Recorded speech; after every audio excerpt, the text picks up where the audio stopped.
Keep your spine straight. Close your eyes. Take a deep breath in and exhale. Take a deep breath in and exhale. Take a deep breath in. Hold it there.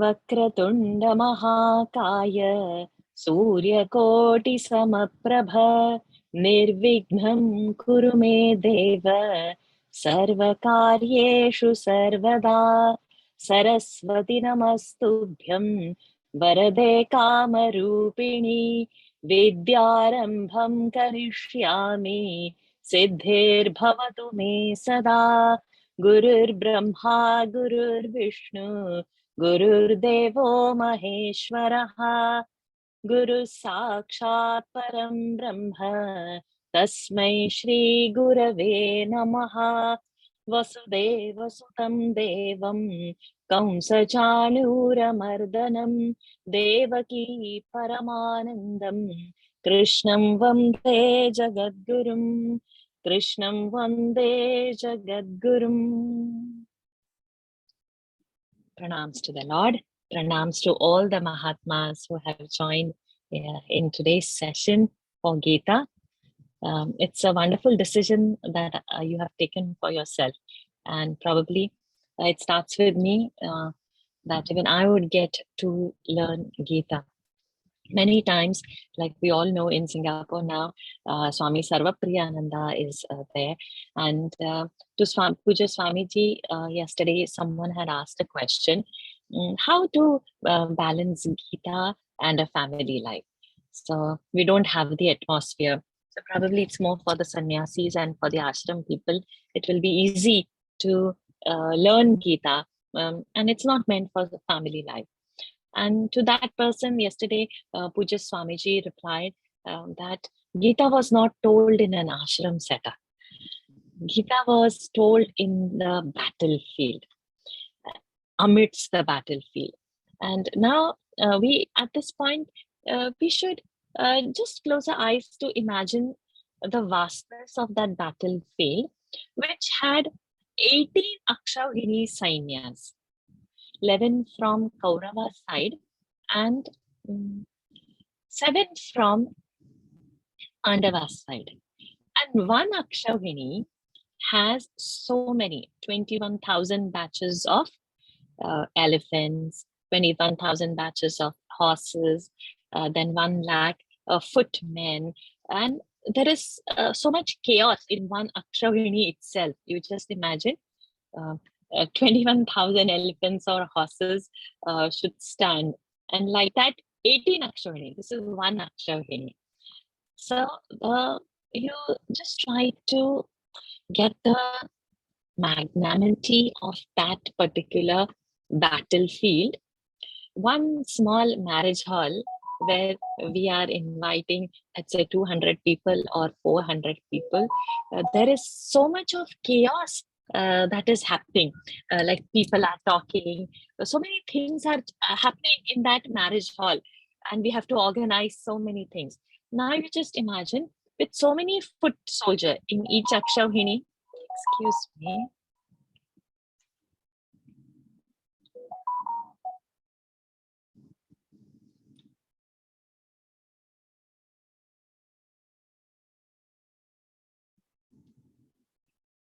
With so many Akshavhinis over there, that means how many horses are neighing at a time? How many elephants are trumpeting at a time? Even if one person has to step quietly also, there is a footstep sound. And now so many lakhs of people are going to move. That means just see the chaotic situation out over there in like what would be the noise out over there first. Then the intention is to battle. That means death is inevitable. Somebody is going to win, somebody is going to lose something, and everybody is having this desire that they should only win, and we have to fight for it. That means look at the agitation and the level the mind is functioning. That means there can't be any other bigger chaos than that. And Bhagavad Gita happens over there in that battlefield. So at least our lives are not that bad, we should think, when we think of that situation. Imagine that situation. So if we are over here, that means Bhagavad Gita is for us somewhere we find already we are convinced that there is some solution for me in this. To register, so many people will register. Our house is getting full, 100 plus people are there. But how many actually made it over here? You can see the participant number, how many are there. And how many are going to withstand this throughout this journey? This is our day one. So that much consistency is needed.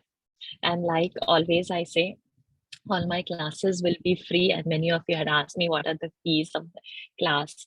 So today I'm going to say this class is not free. There is going to be a fee for that. And that is like a Guru Dakshina, which now since you've joined the class, you cannot deny that. And the fee is the regularity, the consistency. Like when something is starting new, we all rush to join that.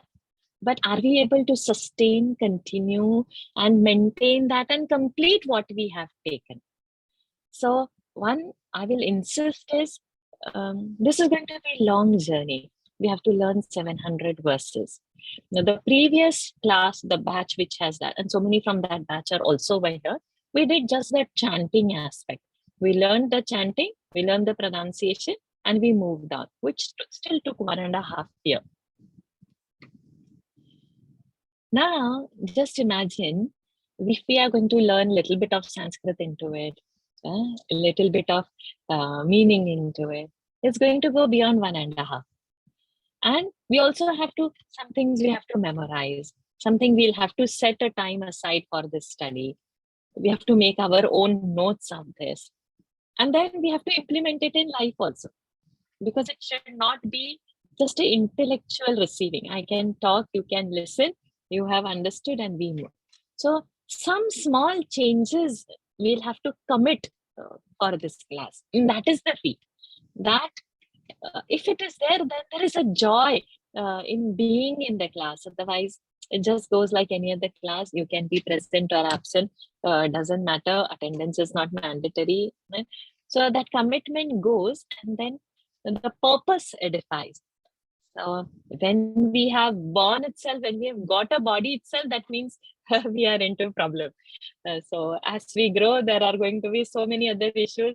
If not from somebody else, it would be our own issue with our own health or with our own family. Something would be there. And sometimes things are not the same with our mind. When we are very happy, we can deal challenges very easily. But when something is aching or paining or some health issue or something we are suffering from, then the world is a nuisance for us. We don't like somebody, we want somebody compassionately looking to us and, help us out or look at, not bother us or take care of us. Everybody wants that I should be getting some love, some consideration. So all these solutions are there in Gita. Whether you are aspiring in office to reach some post, whether you are a housewife and you just want little peace of mind to deal with whatever, or you are a school student, you are a small child and you want to do better in your academy, whatever is your problem, whichever ashrama you are, whether you are brahmachari ashrama, a college student, whether you are grahastha, a married person, whether you are vanaprastha, your children have got married and they have got their kids again, or whether you are sannyas ashrama, that you are in isolation somewhere, in whatever ashram you are, Gita is the solution. This is means we are getting so much from it, and we are we have to find that answer. So if we have one scripture in hand, we've got the entire Vedanta in hand, because Gita is the essence of all the Upanishads. If you learn Gita, you've got everything of all the other Upanishads. So now, since we have taken this bold step to learn this, why not fully commit and do that nicely? So we definitely need this commitment and that regularity. All the classes, as soon as it finishes, I'll be posting on YouTube. I'm just sorting my laptop issue, like as all y'all. So once that is sorted, my previous classes also. So what happens sometimes is, oh, it's there on the YouTube. I'll watch it later. Let me just attend this party and come. Let me invite. So once we have committed to a time, today it's a Gita Jayanti. So we have started today, but our regular class is Wednesday evening, 8 p.m. Singapore time. So make sure that the guests you invite, the parties you organize are not around that time. Then that regularity, that commitment will happen. Otherwise, if we don't prioritize it, the world is going to give us innumerable excuses why we cannot be in the class. And we can always see it on YouTube later. Always she will post the recording. Always she'll give her notes beforehand. Everything will be there. But from our side, this commitment, if it is not there, that knowledge will not enter. So this is the first thing. And the attendance today itself, you will be seeing that how much people commit and how much actually people arrive. This is one part. Then by auspicious day, we have to choose anything that we take, a higher calling. It has to be on the day that provides that learning very easily.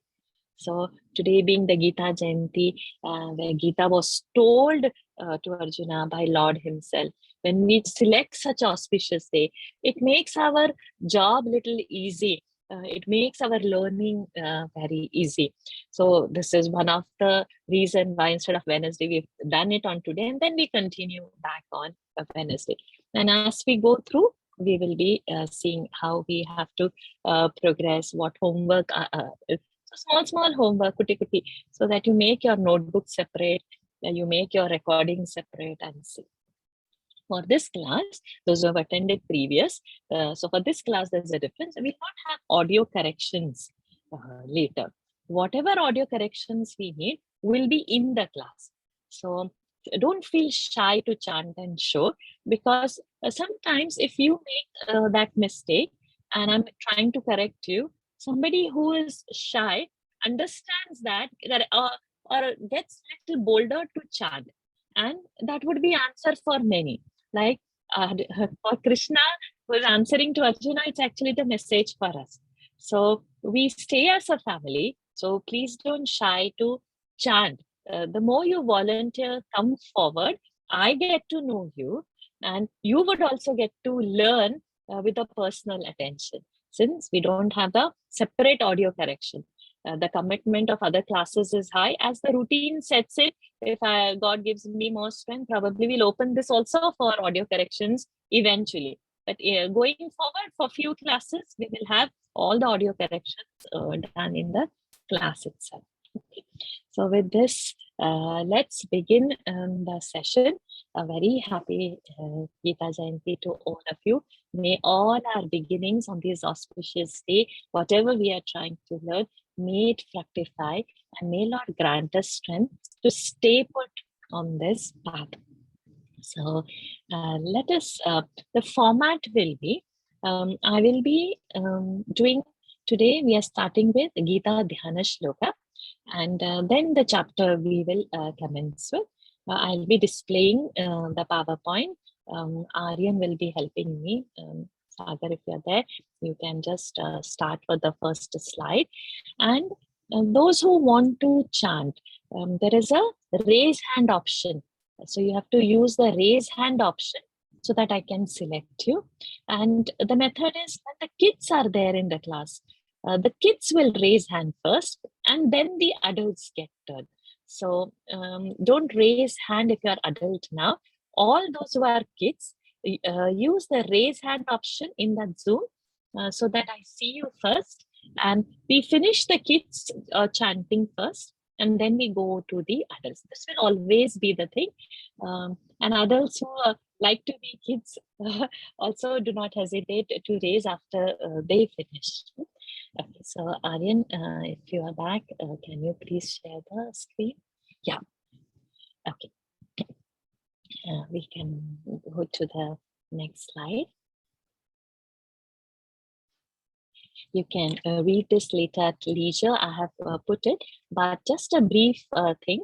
I like how we have Gita Dhyana Shloka, then 18 chapters. It's not like this in Mahabharata. So we all know Gita is just one small portion in Mahabharata. Mahabharata is our Itihasa Grantha. So there are 1 lakh verses into it. There are 18 parvas into it. The 6th parva, the Bhishma parva, in that this Bhagavad Gita occurs.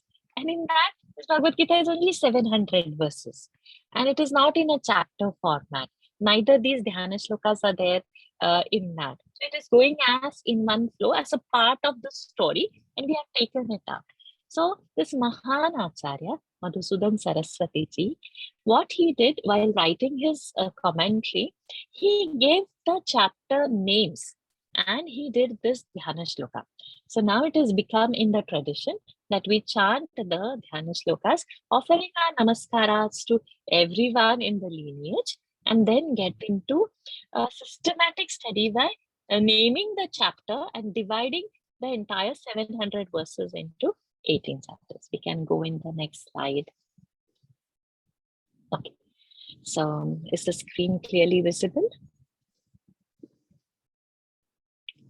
Now all of you would see this, and Aryan, you put the next slide as well. So each slide, each verse will be in these two fashion. You get the original, and then you get some markings that we have done. In chanting, the first and foremost rule is our pronunciations have to be very clear. And to know the pronunciations, to know that alphabet, we should know from where that sound is coming. All of us talk, we know it's only the voice box. But in Sanskrit, there is a very beautiful classification that has been given. So the alphabets, the Sanskrit alphabets are classified into two parts. They are called as Vargiya, and second part is called as Avargiya. So what happens in this Vargiya Vyanjanas? Vyanjana means consonants, not the vowels, the consonants. So in this Vargiya Vyanjanas, that means this classified Vyanjanas, there are 5 parts in your vocal throat cavity from where you have to produce the sound. The first level is from the gutter. So that varga is called as kantya. It is coming from kantha. It is called guttural. Then you come little up. There is a soft palate. From there some sounds come. So that is called palatal sound or talavya. From talu it comes. Talu is above the kantha, above the throat. So it comes from there. And then soft palate. Then comes the hard palate. Like if you touch the tongue like that to the roof of the palate, that is a hard surface. So that is called as the cerebral sound over there. So the difference between the soft palate and the hard palate sound, the hard palate sound is going to be with more force, aggression, and there is a certain level of the pressure of the tongue that you would be applying over. Then comes the teeth aspect, where the tip of the tongue will touch the teeth. And so it's called dental or the dantya. And then from the lips, the labial or the aushtya sound. So, for example, when I say k, I get it over here. K, k, k. When I say ch, it is the base of my tongue touching the soft part in the back of the throat. Ch, ch, ch. You also say it behind me, so you feel that. Ch. Then when I say ta, see, The tongue touches the roof of the palate. Ta, ta, ta. Then the difference is ta. So, ta, ta, ta. The ta is going to the cerebral. Ta is coming to the teeth. Ta, ta, ta. And then pa. See, without closing the lip, I can't say pa. Can you say papa with your open lip? Try. Not possible. Because the pa sound is a labial sound. So that much scientific. What part of your vocal cavity you are using, from there that particular sound is coming. So these 5 vargas, ku, chu, tu, pu, ka, cha, ta, ta, pa, they are the guttural, the palatal, the cerebral, the dental, and the oshta. I'll be giving the notes on this. Why this knowledge is important? Because then when I want a particular sound, you know where your tongue should be touching to get that. This is the first part of your chanting, which you need to remember very clearly. The second part of chanting is the force that you are going to apply while singing. So, ka, when I say, I don't apply much force. It just comes natural. Ka, ka. But if I put more pressure and more power and expel air more while saying ka, it will become ka, ka. So for the cha, if I'm expelling more power and saying, it is coming cha. For the ta, if I'll expel, it becomes tha. For ta, if I do, it is becoming tha. For pa, if I do, it will becoming pa.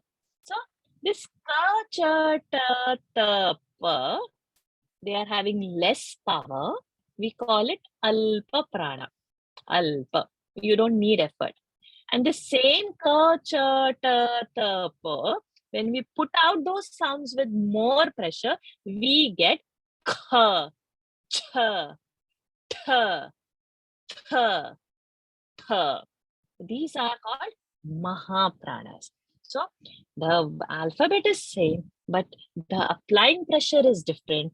The use of the vocal cavity is oral cavity is the same, but the prana used is different.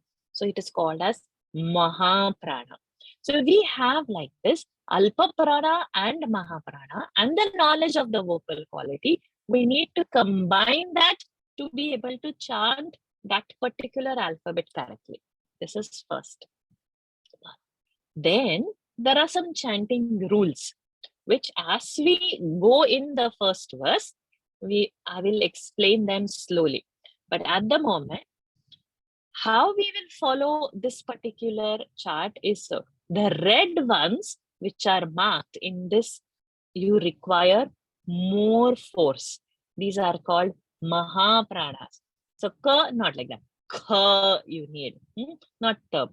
Ka you need. So we need to be aware of not only from where the sound is coming, but how much pressure we are applying. Let's get into the subject first before so that we don't lose time.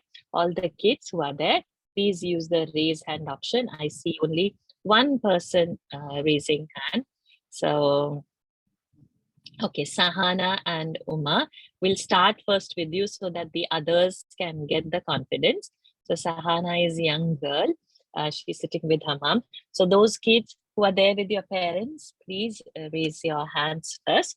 Adults, I'll come slowly. So let's begin with his Krupa. So now we are starting the first verse of Gita Dhyana Shlok. Om Parthaya Pratibodhitam Bhagavata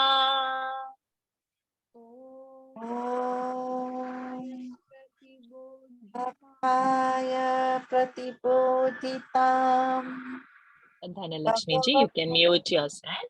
So if when I call a name, only that person should unmute so that there is no chaos. When there are multiple chanters with all this unmuted sound, it's only a chaos. We can't enjoy the chanting. So those who ever want to chant, everybody would get the chance. You have to just use the raise hand option and then we will unmute. So now I have called out for Sahana and her mother Uma. So we begin again. Om ॐ पार्थाय प्रतिबोधितां भगवता ॐ पार्थाय प्रतिबोधितां भगवता ॐ पार्थाय प्रतिबोधितां भगवता नारायणेन स्वयं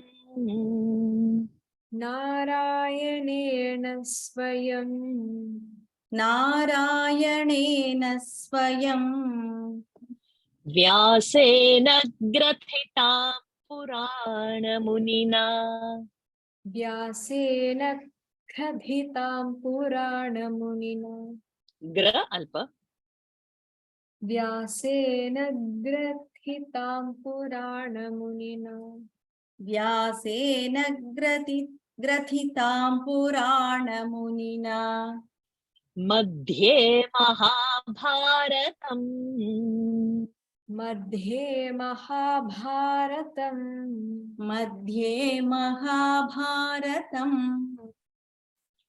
अद्वैतामृतवर्षिणी भगवती अद्वैतामृतवर्षिणीं भगवतीम् वर्षिणीं णी दीर्घ भगवतीं ती दीर्घ अद्वैतामृतवर्षिणीं भगवतीम् अद्वैतामृतवर्षिणीं भगवतीम् अष्टादशाध्यायिनीम् अष्टादशाध्यायिनीम् अष्टादशाध्यायिनीम् अम्ब त्वामनुसन्दधामि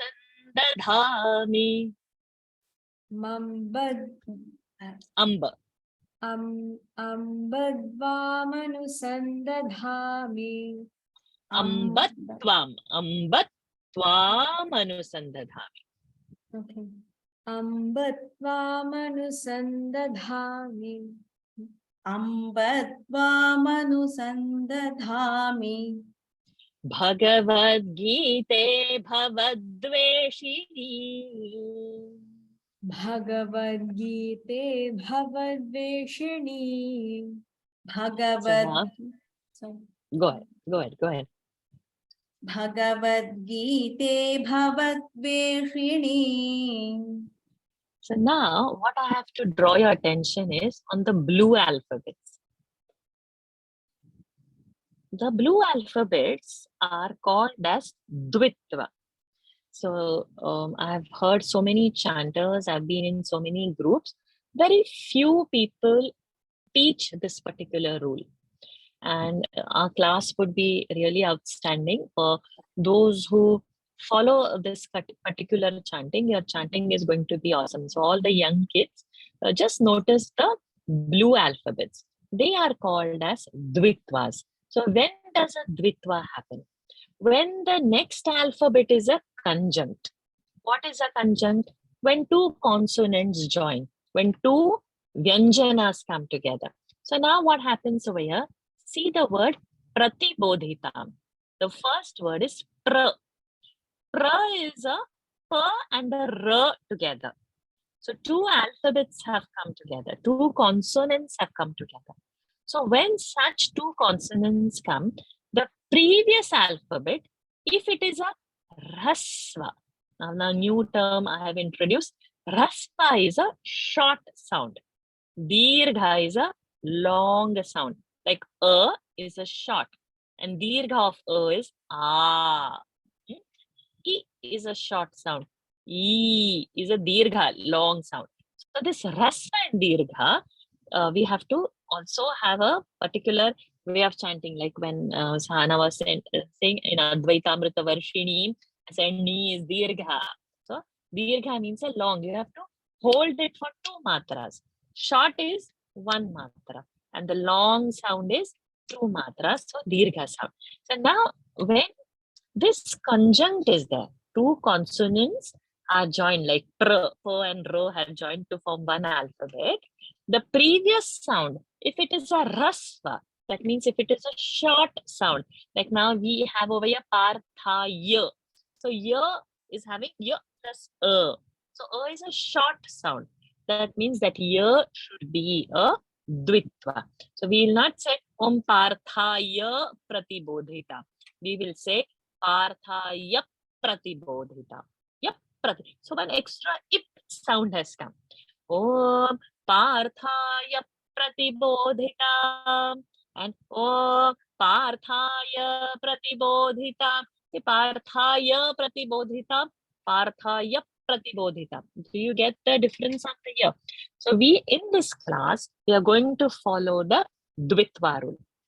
So whatever we learned now, we are going to learn it again, keeping this blue thing in mind now, with the pressure that comes on that alphabet, because the next alphabet is conjunct. So such a rule is called as Dvitva. So second, now we are doing this chanting again with Dvitva rule in place. Now you focus the blue alphabet. Red alphabet we focused as a Mahaprana. Now focus the blue alphabet and pressure on that. Okay. So Uma and Sahana, let's have it again. Om Parthaya Pratibodhitam Bhagavata. Om Parthaya Pratibodhitam Bhagavata. Om Parthaya Pratibodhitam Bhagavata Narayanena Swayam. Narayanena Swayam. Narayanena Swayam Vyasena Grathitam Purana Munina. Vyasena Grathitam Purana Munina. Vyasena Gratitam Purana Munina. So your Mahaprana Grathi has not come. Vyasena Grati. Sorry, Mr. Vyasena Grathitam Purana Munina. Very good. Madhye Mahabharatam. Madhye Mahabharatam. Madhye Mahabharatam Advaitamritavarshini Bhagavati. Advaitamritavarshini Bhagavati. Advaitamritavarshini Bhagavati Ashtadashadhyayini. Ashtadashadhyayini. Ashtadashadhyayini Amba Tvamanusandadhami. Amba Tvamanusandadhami. Amba Tvamanusandadhami BhagavadGita Bhavadveshini. BhagavadGita Bhavadveshini. BhagavadGita Bhavadveshini. You can chant the full verse. Om Parthaya Pratibodhitam Bhagavata Narayanena Swayam Vyasena Grathitam Purana Munina Madhye Mahabharatam Advaitamritavarshini Bhagavati Ashtadashadhyayini Amba Tvamanusandadhami BhagavadGite Bhavadveshini. Om Parthaya Pratibodhitam Bhagavata Narayanena Swayam Vyasena Grathitam Purana Munina Madhye Mahabharatam Advaitamritavarshini Bhagavati Ashtadashadhyayini अम्बत्वामनुसन्दधामि भगवद्गीते भवद्वेषिणीम्. Good. So now one more thing I'll draw your attention. You can start observing these 2-3 words. Advaitamrita Varshini. Shakara is there. Ashtadasha, that one Shakara is there. And then Bhavadveshini, one Shakara is there. So this sh is different from Ashtadasha. Dasha is different. And sh, Dveshini, Varshini. So we have to focus on the type of the sh also that we are using. Other sh is coming from the soft palate, the Ashtadasha, and the Varshini, Ashtadasha, Bhavadveshini. This is coming from the cerebral aspect. So we have to be aware of these different shs, which eventually we will be coming to know.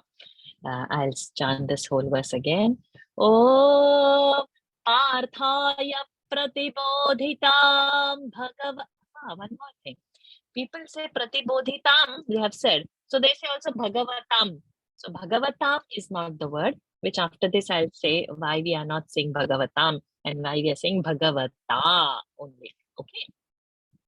Om Parthaya Pratibodhitam Bhagavata Narayana Swayam Vyasena Grathitam Purana Munina Madhye Mahabharatam Advaitavritavarshini Bhagavati Ashtadashadhyayini Ambatvamanusandadhami Bhagavad-gite Bhavadveshini. Another mistake happens is in the last line. People say Ambatvamanusandadhami Bhagavad-gite. So we cannot separate Bhagavat and then Gita. Bhagavad-gita is one word. So we'll have to pause at Anusandadhami and then say BhagavadGita together and Bhavadvesh. Okay. So these are little nuances which we need to focus in. Sorry, there is we will be taking questions also, Manisha. Just give me a minute. So we will be focusing like this, that what is a Rasva, what is a Dirgha, like Advaitamrita Varshi. She is a short sound, but Varshini is a long sound. So, and the Sh is a cerebral, not Varshini, Varshi. The mouth is changing, the tongue is touching the roof of the palate, and like as if you're whistling, the sound is coming. So these small nuances we'll have to slowly pick. Now go to the first, the previous slide, please.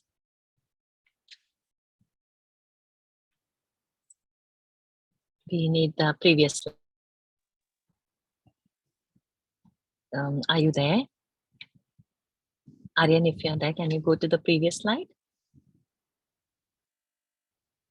Okay. No, the first one was the better vision, the smaller one which you did. Okay, so no, the previous slide only. The slide that is correct only. Yeah, okay, this one. Now, a little bit of Sanskrit, and we try to understand the meaning of what it is. So here, what has happened? The starting word is Parthaya. Okay, so we focus on only this word. It might be too much heavy for today because we have already learned something of the chanting, but this is going to get repeated. And being the first class, I'm just going little slow. And even if you forget and if you don't understand today this part of the Sanskrit, it's okay. You somewhere mark it and keep, and then by the end of the 700 verses, you all will be thorough about every aspect of it. So in today's session, I'm just going to touch for the grammar some 3 or 4 points. There is so much of grammar. We don't have to learn all at a time. We just have to take little bite size and something which we are familiar. Only that part I'm going to touch. and 1 or 2 points which are very crucial so that you don't make a chanting mistake. Now in this Parthaya, we know Partha is Arjuna. Then what is Parthaya? What does this mean in Sanskrit? So what happens is in the prepositions, like I'm going from Singapore to Switzerland. So from and to is denoting, is connecting those words, which is making a sense of what I have to communicate. I'm giving something to somebody. So the to word I have used. You come with me. I am eating by my hand or by a fork or with my hand. So when I use this with, by, to, from, or I can say this book is mine, or her book, or Rama's book. So when we have got such a relationship, or the book is on the table. So what I have used different prepositions to convey the relationship, whether it is Rama's book, or whether the book is on the table, or whether I'm giving book to somebody, or whether I'm carrying the book with somebody, or I've brought the book from somebody. So when this to, from, with, by, we are using different prepositions to connect what we are intending to say. Okay, and they are different from the word. Book and to is different, book and from is different, book and with. We have used two different words. In Sanskrit, what happens, these prepositions, they mix with the word. What with the book itself it will mix. So such things which is mixing, they add after that word. So they add as a suffix, means after the word it adds. We don't have to go into that grammar. What are the suffixes like su, aujas, outras, like that? There are different. So we are not going to become grammarians, but we need to understand how that word has come. So such some kind of a suffix, they go and attach to the original word, and then they get that formation. So this formation is called as cases. So what case it is? So there are like that 7 cases are there. First case, second case, third case, fourth case, fifth case, sixth case, and seventh case. And each of that case has a meaning. Like if I have to say, I'm writing by my hand, when I have to use a word by, then we have to use the third case. If I have to give to somebody, I'm giving somebody, giving to, then I have to use the fourth case. If I'm going from somewhere, that from is going to be the fifth case. If it is Rama's book, it is a relationship, then it is a sixth case. Or the book is on the table, it is some location that is showing, that is a seventh. So this is what you are intending to use. So there are certain cases, which case we have to use to convey what, and that suffix goes and attaches. So even if you have not understood any of this now for today, don't worry, especially when there are kids over here. You just listen and keep that. There is something called as a case. There is some kind of a suffix that goes and attaches to the word. So like you just listen and but I'm going to load one word now. I'm just going to introduce this word called as vibhakti. So such cases, the Sanskrit term for that is called as vibhakti.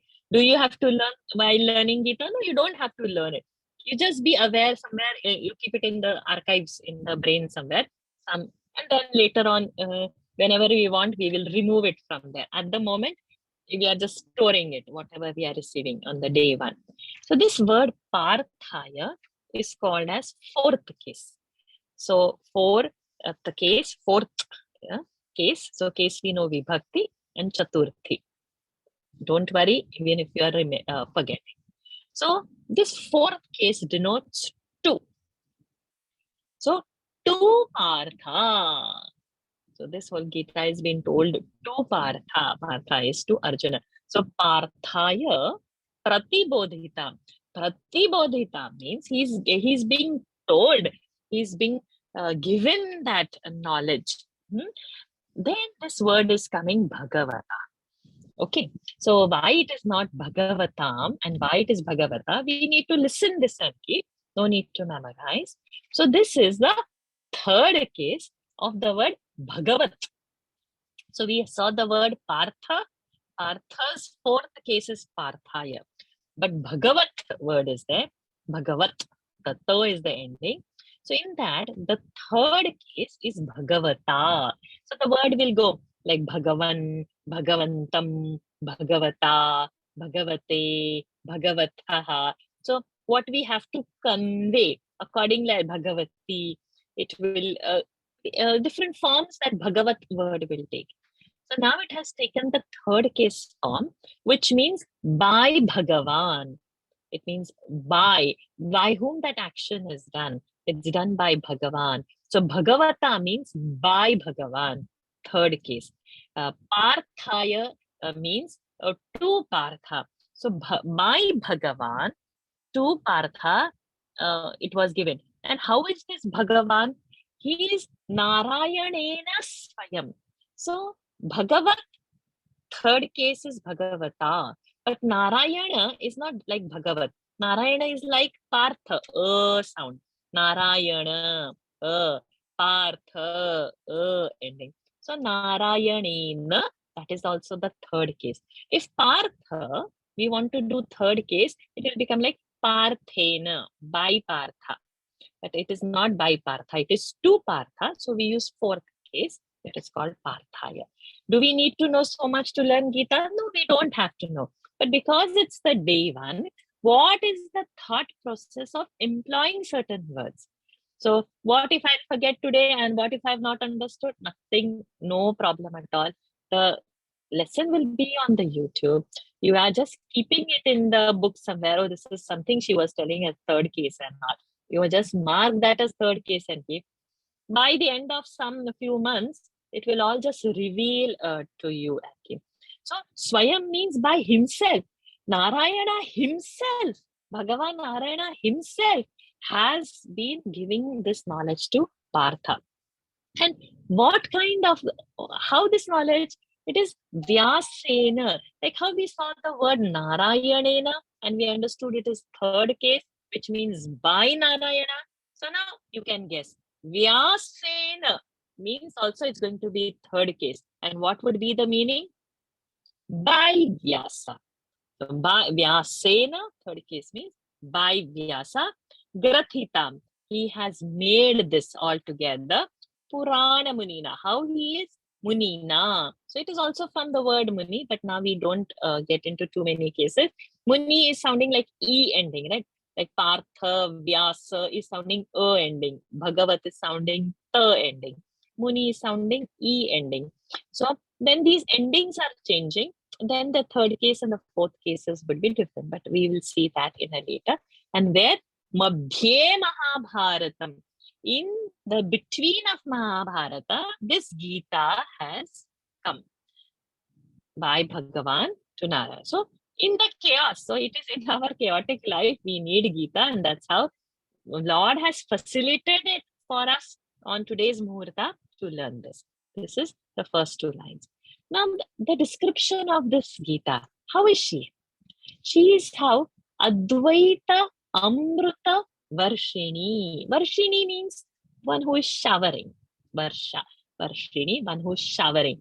And Amruta. Amruta is what? Elixir. Something which people will not die with if you have consumed that. Amruta. Amruta is death. Amruta, no death. And Advaita. Dvaita means two. Advaita means there is no duality. Right now I'm seeing myself as Varsha and I'm seeing so many people out on the screen over there. So, and we have got all our own characteristic. I am this, my world is this, my house is this, my office is. We've got so many varieties of things, animals, plants. So we are seeing duality. Are we seeing oneness? So the whole purpose of Gita is to get that oneness vision where we don't see that separation. Where your pain is also my pain, your joy is also my joy, and eventually Gita is also called as, the name for Gita is Ashoka Upanishad, where there is no shoka. Shoka is sorrow. Ashoka, where nobody is going to feel or have any pain or anything. So that is our aim, to reach where we don't feel pain, we are always joyful. So that comes only when there is Advaita Bhava. When there are two, there is a problem. When there is oneness, there is no place for problem, because everything is my expansion only. So this elixir, this Amruta Varshini, and she is Bhagavati, goddess herself.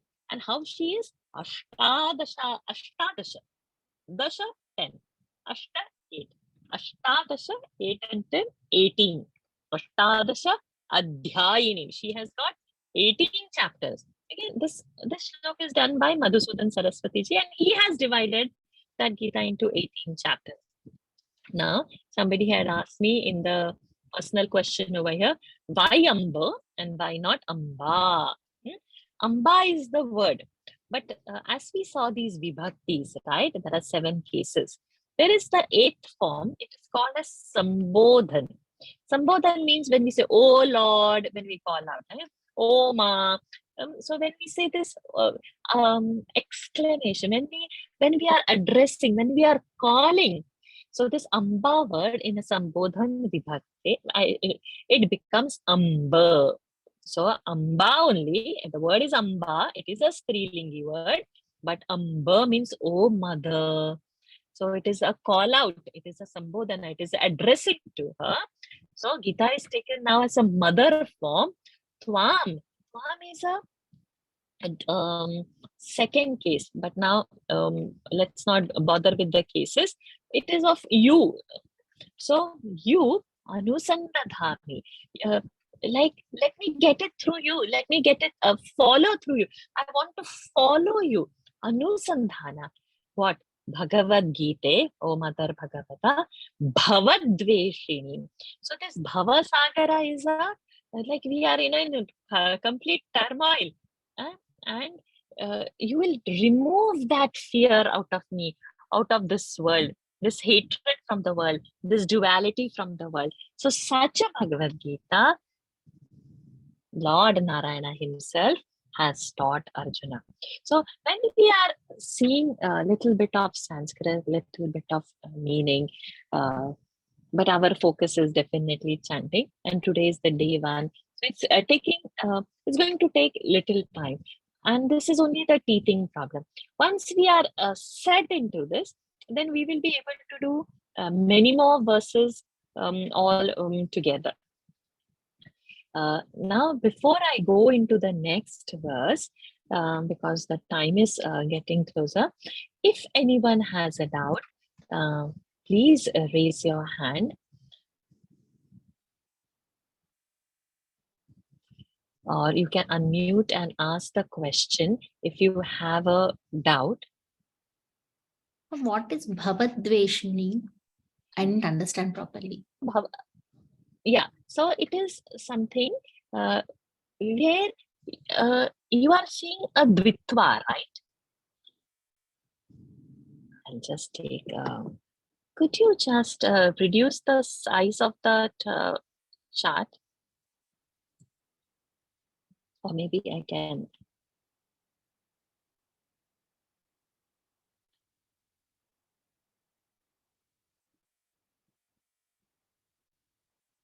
One minute.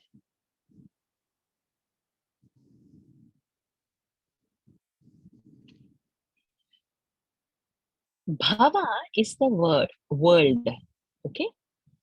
And when you are getting a body, you are getting this ups and downs of life.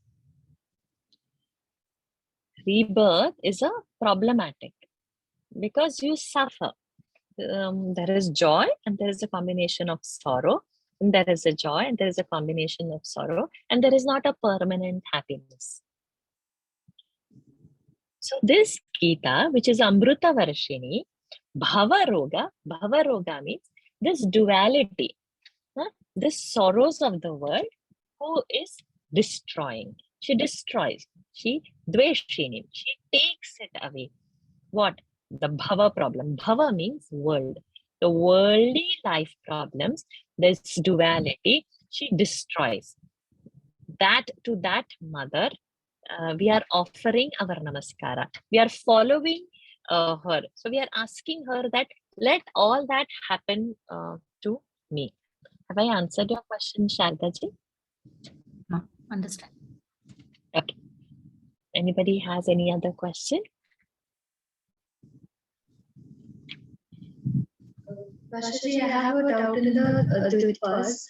So for example, Ashta will also be a Dvitva, and like in Ambatva, both of them are conjuncts, right? So we are only doing the Dvitva at Amba instead of for. So I'm a little unclear on the Dvitva. Can you please help me? Your voice has an echo. Your doubt is whether Ashta is a Dvitva or not. Yes. Ashta is a Dvitva only. I didn't mark because it automatically happens Ashta. So that was not marked. You don't have to separately give any pressure for that. For Amba also the same means? Ambatvam. Yeah. See. That Ambatvam. B is getting a pressure. Ambatvam. Is not having a pressure because it is coming automatically. Is automatically coming. But B and the Twa. Batvam, Batvam, and not Ambatvam. Are we clear? Got it. Okay. Any more questions? Ashtadasha, I could not hear what she was telling. But that the cha is also to be ditva. No, because it is a dirgha sound. Sha, a ki matra is a dirgha. So that will not get a vitva. The previous sound has to be a rasva. If it is a sha, shadhya will happen. But because it is sha, a ki matra is there, there will not be any vitva over there. Okay. Any more questions are there?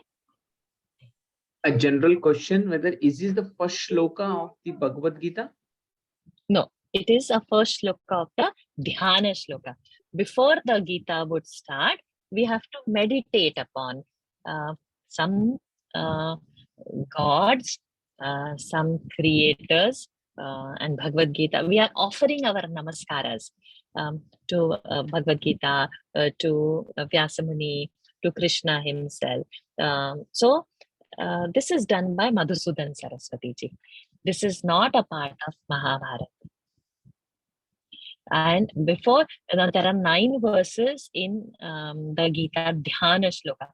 Dhyana Shlokas are done by you meditate upon so that you invoke their presence, because they are the ones who are going to bless us with the knowledge. Our self-effort is there, but there is something called as grace. We started our class with Ganesha prayer. So something we want to do, and we need the blessings of the Lord.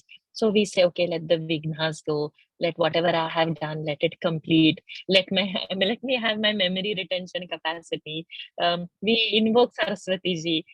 Let there be knowledge with us, because these devas are, you have in office department, and then there is that one manager. You need his grace to pass your papers through, or you want him to talk to the CEO for your promotion. You have those devas sitting out all over there. And then whatever is necessary, you don't really mess up with your managers. So it is something like that, that you are targeting something higher. You know that you have to reach somewhere. So in between, intermittent, there are devas. Those gates have to open. So you please them by offering peaceful words, by praising them, by praising their might, and you show the awareness that you are acknowledging their birth. So we would get blessed. So this is not part of Mahabharata. It is part of Madhusudan Saraswati ji, the greatest Acharya, who has written commentary on this, and he has done his as part. Have I answered your question, ji? Yes, thank you so much. Any more questions? Varshaji? Yes. Okay. Can I ask? Yes, yes. BhagavadGita Bhavadveshini. BhagavadGita is which vibhakti? Also in the Sambodhan, Amba BhagavadGita. Thank you. But I can That was actually my check same this. question too. But I can actually check this and get back on this also. But it should be on the Sambodhan side only. Is Bhavadveshunim is in second one. Yes, D. yeah. But I didn't want it to load all that because all that is coming as her description. Ashtadashadhyayini, Amrutavarshini, Bhavadveshini, it's all coming as her. Ma. Varsha ji, this is Alok Verma. Mahaprana. Just give me a minute. And just Mala Pratama, Mala. Dvitiya Vibhakti, we can say. I think so. If not Sambodhan. Dvitiya, my dear. Pushpaji. But in the text, it is O Bhagavad Gita, O That is Amba. That is Amba.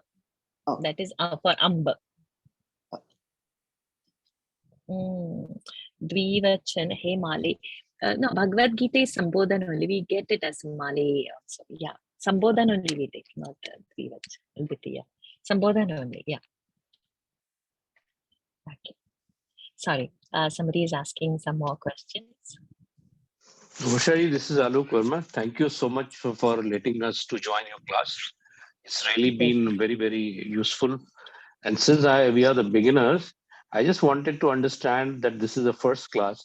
And I'm sure that as it proceeds, it's going to be very important that if you can give some of the tips, how to make good notes so that you can revise it better and follow you better. Okay. So I have given the PDF format, right? So it's good to take a printout of that format and sit with a pen and pencil in the class. And then when as I say any particular word, you understand and write on that in the class itself, some small meaning, like third case, fourth case, whatever is being said. And then you take a note of it. Or while she was chanting, I said, Varshini Shri should be Dirgha. Then you underline over there, Dirgha sound. When the class is going on, if you hold a pencil, then on your printed material to take a note would be easy. And then for the chanting, yes, you need to volunteer. Like today is the first class. So we have done a very basic, very slow we have done. And as we would progress, it wouldn't be one verse. It would go like 10, 12 verses is the target. But from one, we'll slowly move to 3 verses, then 5 verses. Because then the doubts and all will settle. Now everything is new. So there is a time taken to explain what is what. But once we are all set, then it's not going to be so time consuming, Alokji. Because I don't know about others, Varshaji, but somebody like me who has little, I think, constraint even in Sanskrit. And I'm sure many of us in the class would have a very high understanding of Sanskrit. So I would just request that people like us who are very beginners can also be simultaneously helped how to also understand Sanskrit better. Okay, so the best way is to raise your hand and volunteer. So when you are pronouncing, I get in touch with you and I can correct and I know at what level you are. Yeah, sure. Yeah. So the best way to learn in the class is to volunteer. More you volunteer, more you learn. If you don't volunteer, you sit in a corner, then I will not know you. So when you come out for volunteer, I see your face, I get in touch with you, I hear your pronunciation, then there is a communication. Like now Sahana and Uma, they have joined in my previous so many classes. So when I have asked them to repeat, they just went on repeating. But probably those who are very, very new, they will not even know to say that. Now it appeared very smooth because we wanted the class to progress also. But to say Anusandadhami. So Anusandha is Alpaprana, Dha is a Mahaprana. Sandadha. The and Dha has to show in a different connotation. So when you would chant it, I would be able to correct it better. Any more Thank you. questions? My pleasure. Our next class will be on Wednesday. So thereafter, it was always going to be on Wednesday every week once. Then those who want to listen to Gita, the whole chanting, we have something called as daily Gita happening. In daily Gita, we chant few chapters for 20-25 minutes. We start on a Monday with chapter 1 and we end on a Sunday with chapter 18, and then again repeat from Monday to Sunday at 9:15 Singapore time, except on Friday and Sunday when it is at 10:15. So we will, those who want to just keep listening, because the more you listen, it gets better. You can join the daily Gita class also. Then there is something called as monthly Gita, where at the end of the month, the last Sunday of the month, we chant the whole Gita. All the 18 chapters will be chanted. In a weekly Gita, few chapters are chanted, so that the whole 18 chapters are completed from in a week. So we call Gita in a saptaha. And the monthly Gita, the whole Gita in one session. So those who want to join that, just to listen. Those who have learned from me Gita in last 2 years, they are chanting it now. They take turns and they chant various chapters. So eventually you will also be doing that, and we'll be having Gita Parent for each one of you also to be chanting that. And as we are going ahead, the notes also which I'll be giving, I'll be able to elaborate that. So like now, Alokji, this is the feedback. So if I have to add some more things into the notes, it will always be elaborating it so that it becomes easy and you have to write less in the class and pay more attention in the class. So remember my fees. It is the coming to the class regularly is the fee. When we are regular, automatically you start learning. You remember your day one, and after 2-3 classes, you are not the same. You will feel so confident, and we'll not be also so slow going forward. There will be few verses that would come along. Okay, I think all the doubts I have cleared. I just see some more. Okay, thank you, Neeraj. Okay, now we end the session. I have a next class after this as well, and that's of Devi Mahatmya Durga Saptashati class is there. Those who have to join that also let me know. That's purely chanting. There's no meaning taught in that class. How to chant Durga Saptashati. So that happens every Sunday at 9. And after that class is 10:15 is the daily Gita. So today is Sunday. So today we are going to do chapter 17 and 18. And tomorrow, Monday, first chapter onwards. So those who want to join, please let me know. I'll post the link in the group. That would be easy. And if you feel comfortable, then you can come to the group in the WhatsApp group. Otherwise, there will be too many WhatsApp group for you to get confused. Okay, let's end today's session. Keep your spine straight. Close your eyes. Take a deep breath in and exhale. Take a deep breath in and exhale. Take a deep breath in, hold it there. Oh.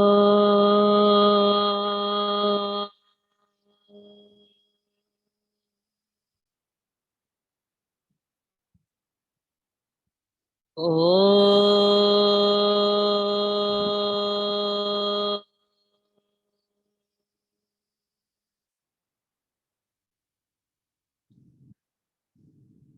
Oh.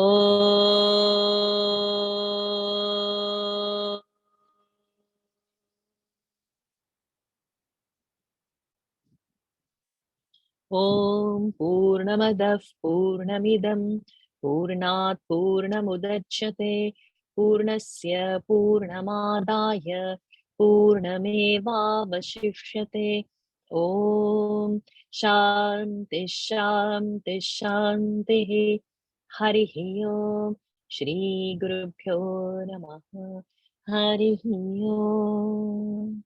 Shri Krishnarpanamastu. Hari Om, everyone. Pushpaji, while chanting this, the thought has come, Amba Bhagavad Gita. It's Sambodhana only. So something that time happened, some confusion, but it's Sambodhana. Thank you. Hari Om. Thank you.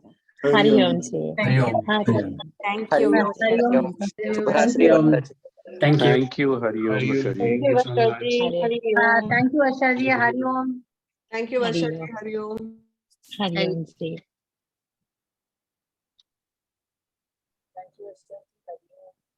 Hari Om ji.